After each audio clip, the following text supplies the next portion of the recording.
Welcome to part 2 of chapter 13. Just a few more slides to wrap up meiosis, a few fine points, a few things that we're going to add to the basic understanding. As we mentioned in the last lecture, meiosis 1 is where most of the action is occurring. What we have going on here is we are crossing over during the beginning part of meiosis 1. We're crossing over, creating asymmetric sister chromatids. Now we're going to separate homologous chromosomes in meiosis 1, and then we're going to separate non-homologous chromatids in meiosis 2. That's really the crux of the difference between mitosis and meiosis. We are going to end up with 4 daughter cells that are neither like each other nor like the original mother cell. And we have the diploid mitosis here, where we end up with an equal number of chromosomes that are genetically identical or nearly identical to the parent cell and to each other. Meiosis, on the other hand, we end up with 4 haploids that are non-identical. We're conserving those things. That's what we call to conserve, when you keep the same number, keep the same sequence. And we're sort of beating this to death a little bit, but again, you can use this if you like to learn visually. This is a wonderful summary of what's going on. The key is you need to be able to understand what's happening and when in the different phases of mitosis and meiosis.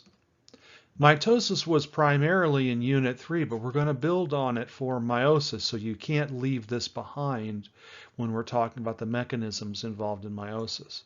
So the 3 things in meiosis 1 that are different, that are important for genetic variability: the synapsis and the crossing over, the creating of a chiasma, and the recombination of genetic information. I think using terms makes it easier to write out answers on things like exams. So get to know those terms. We're going to have tetrads at the metaphase plate. We're going to have paired homologous chromosomes instead of individual chromosomes. And we're separating those homologous chromosomes instead of sister chromatids. So we've mentioned this a few times, and I've also mentioned this in the previous lecture, but let's make sure that you get this down. This is a really, really key point. We're generating genetic variation with sexual reproduction in meiosis, but genetic variation continues to happen even if we don't have meiosis. So organisms that are reproducing asexually can also have some increase in genetic diversity over time by mutations, that is to say, changes in the organism's DNA sequence. It diverges from the original sequence, and that can be due to random situations. There are random mutations, and there are mutations that occur because of exposure to mutagens or mutagenic phenomena, like cell division. Cell division is a mutagenic phenomenon. There are errors that occur. And those errors can be very rare, but they can still occur. When we have changes in the genetic sequence that lead to different characteristics, or potentially lead to different characteristics, we call those changes alleles. So if we have a mutation, so we have a mutant copy of the gene, and we have the original copy of the gene, you can see now instead of a purple one there, we have a yellow one. This becomes a different allele of the same gene, a different form of the same gene. I want to say identical. What we're doing when we are shuffling the genetic material, the recombination event here during the chiasma and the crossover, is shuffling alleles, because the parental DNA will have slightly different variants of certain genes. A lot of the genes will be the same, but there will be some genes that are different. That's why we look different, different heights, different eye colors, different hair colors. Those alleles will shuffle to a certain degree during meiosis. We will also get random mutational events from time to time. Now this is going to be a little more technical. This slide's a little more technical than before. It's looking at the manifestations of meiosis and to some degree mutation. we can actually predict the possibility that certain genes will cross over and certain genes won't. So the mechanisms that we have going on is that we have the chromosomes during meiosis don't line up mother and father one side or another. Now they could, just out of random possibility, but they probably don't. You might have one side has, let's say out of the 23 chromosomes, 15 are on one side from the father and 8 are on the other, or it could be 23 and 2 or so forth. So we have independent assortment. So that's contributing to diversity. We have that crossing over, and then we have this phenomenon called random fertilization. That is to say, if you make many gametes, the odds of any one gamete arriving and creating fertilization are random and low.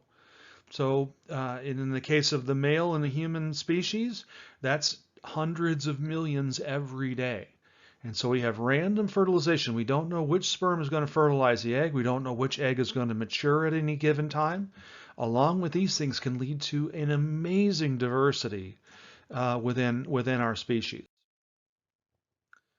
So we have already seen this. You can see right here, just if all we did was sort the chromatids, if all we did was sort the chromatids, we could have 4 different combinations just from meiosis alone. If we didn't have any crossing over, anything along those lines, that from one parental cell you could have up to 4 different daughter cells just with meiosis and no crossing over.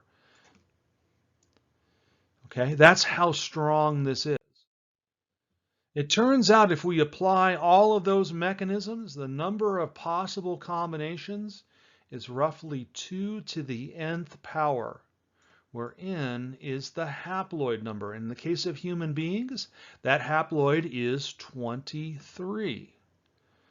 2 to the 23 is a huge number. 2 to the 6 is 64.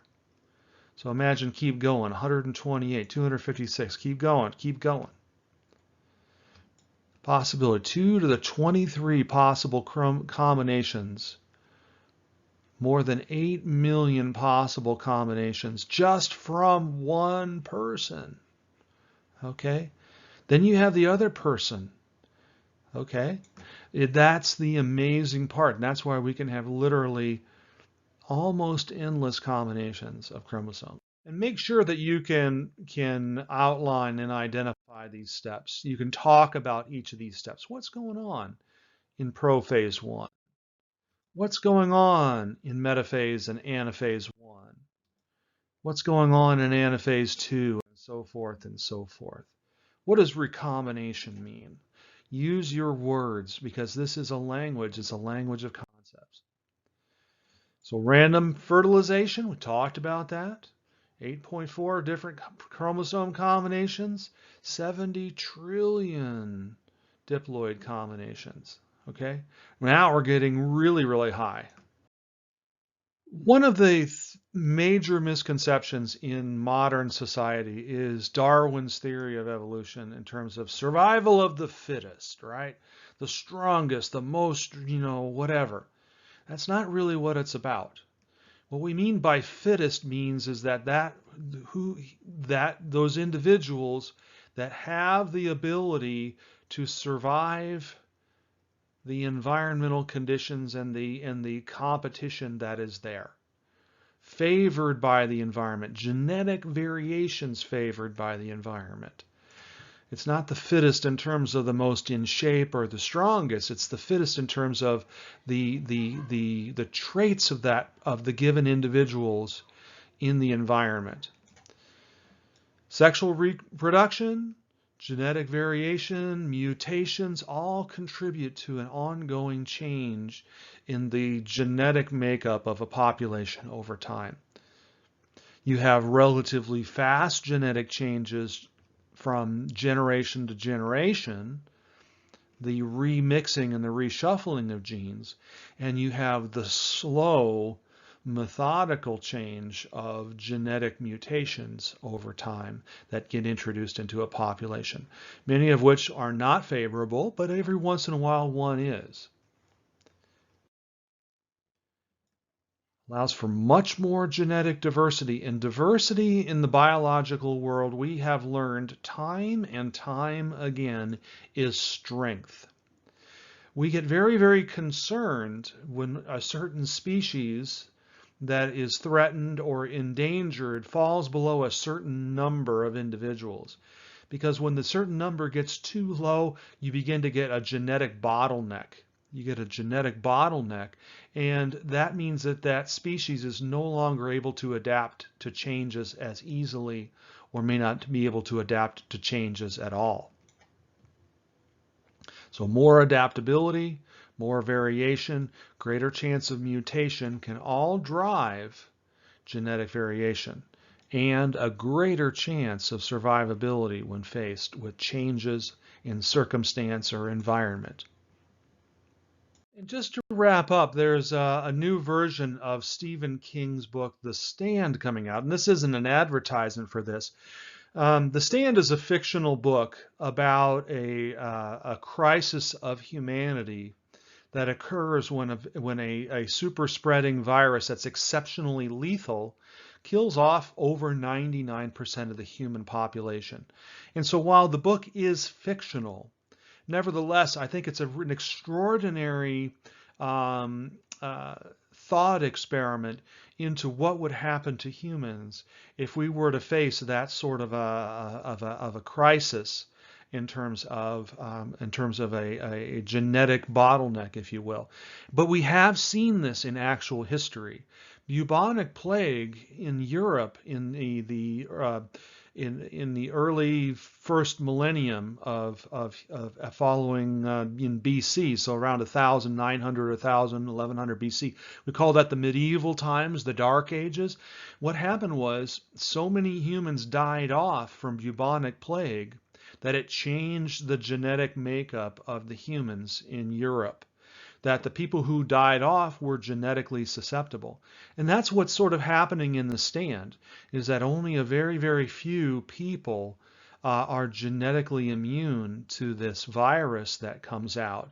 And what's going to happen is all of their kids are going to be, in theory, immune to that virus as well. But it also talks about the behavioral and psychological side of it. So a really, really interesting experiment, for a thought experiment in that sort of a situation where biological diversity might become important again. Well, thanks for your time. That's the end of chapter 13. Look over the mechanism, see the difference with mitosis, and I will talk to you again in our next chapter. See you soon.